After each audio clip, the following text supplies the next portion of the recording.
Mom and Dad would take a week and go down. I'd stay home and milk. I think Judy was along for whatever reason. On the way back, Dad fell asleep and crossed the median and crossed into oncoming traffic. And no one hit him. And yeah, we actually crossed 4 lanes of traffic on a busy highway.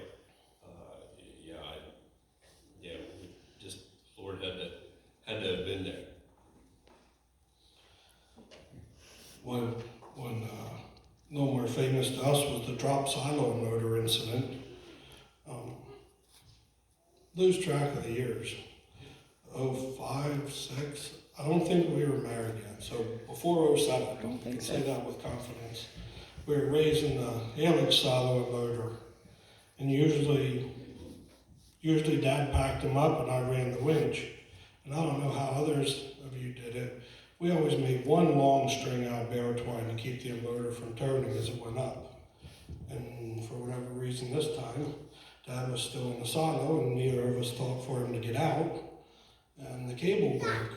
We're up about 15 or 20 feet and the cable broke. And just hit the back of your hand, right? Yeah, it was, the silo loader was, well, and like he said, we normally are in the silo. I'm not exactly sure if there was a problem or why I was in the silo, but for whatever reason, he was running the winch and the cable broke. If you're not familiar, the silo loader is pulled to the roof with a cable, and yeah, that cable broke and it fell.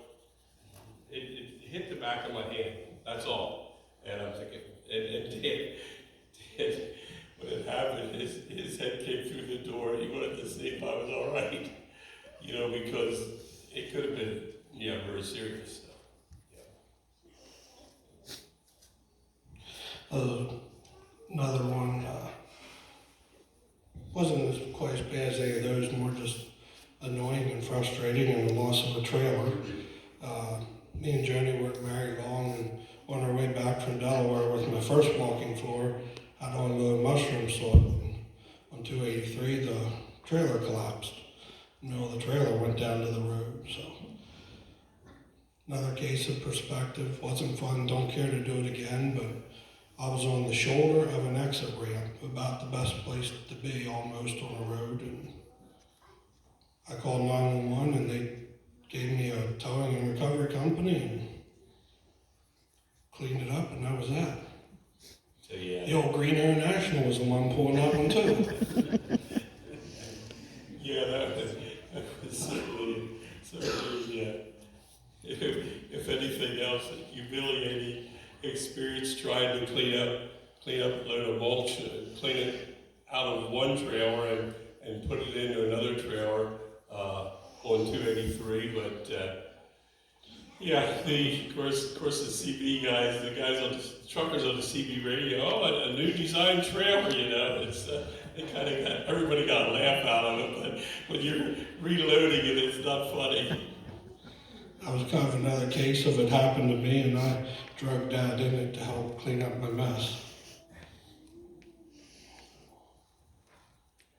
I think that's all of the older stuff. Yeah, I think that we're ready to talk about where we got to, how we got to where we were on that day in July.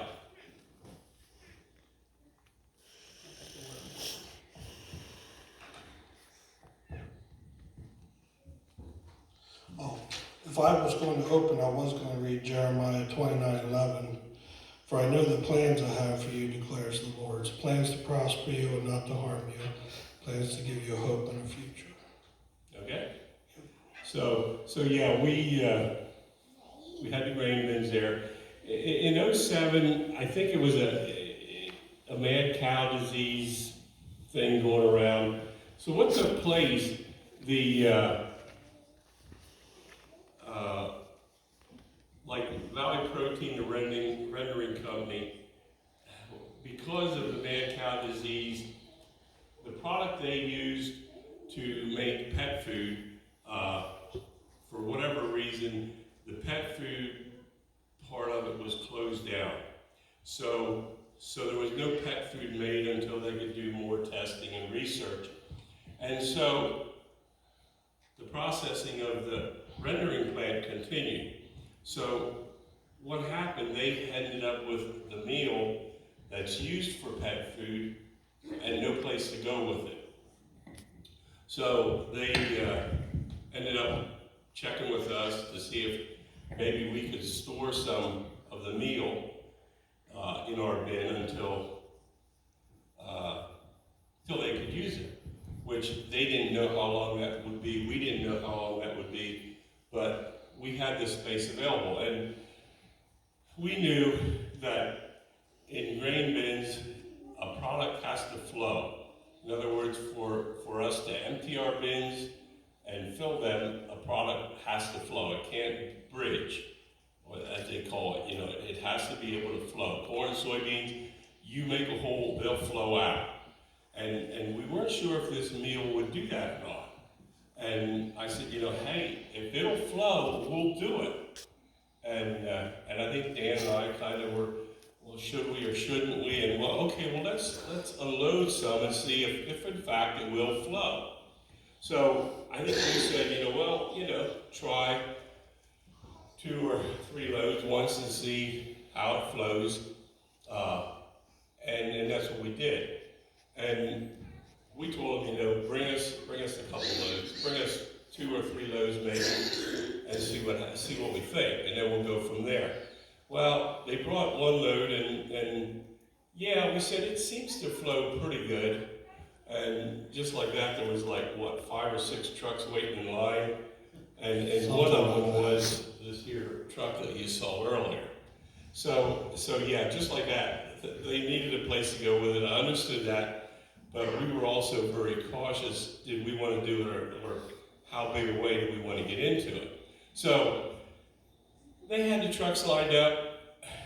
It seemed to be doing pretty good, so we continued, and we unloaded 15 tractor trailer loads of the meal into that bin. So, and that worked fine. Unloaded it, dumped it off the truck, into the elevator, and up it went and into the bin. So, okay, that was good. We did 5 weeks, probably five weeks or so. It was stored in there, and then they were done with their testing. They were ready for the product, so getting it out we were ready to start getting it out. That was fine. And that's what we were in the process of doing. They would